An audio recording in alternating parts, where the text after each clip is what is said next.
Now, as I mentioned, borrowers have been hit with a record seventh rate rise in a row, up 25 basis points to 2.85%, the highest we've seen rates since May 2013.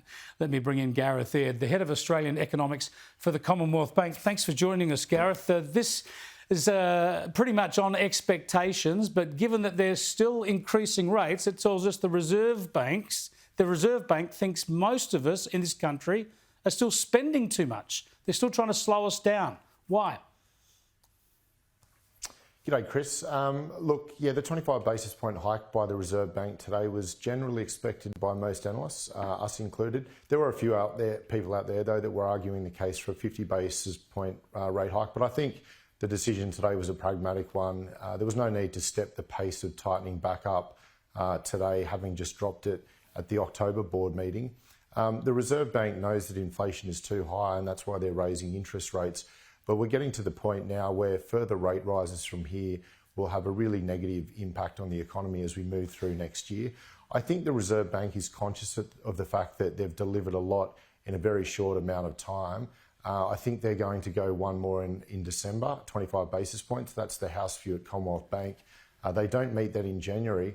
And I think by the time they meet in February, there probably will be enough in the data to indicate there's no need to continue to take the cash rate higher, because if they do, it's just going to mean that the economy struggles as we go through next year.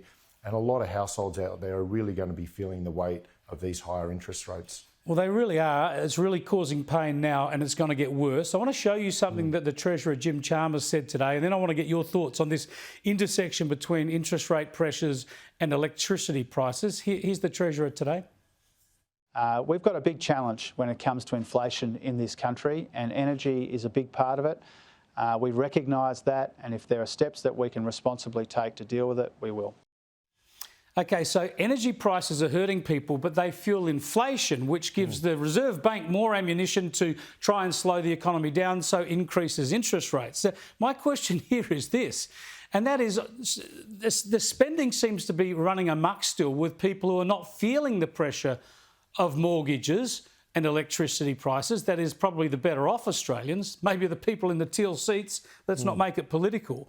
But of course, the people who are being hurt by electricity price increases are already having to curb their spending, and the interest rate crunch just comes in on top of that. So we're getting the wrong families are having their budgets squeezed, while others are probably not feeling too much pain at all.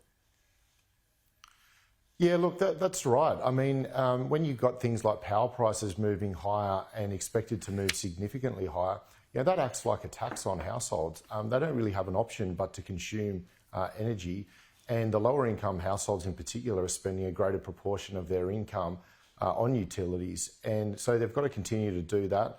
Those people that have borrowed to buy a home will also be hit with higher mortgage rates. And there's other things too that are moving significantly upwards in prices, like food prices. And there's nothing that interest rate hikes can do to put downward pressure on the price of food. So it's a bit of a toxic cocktail for a lot of households.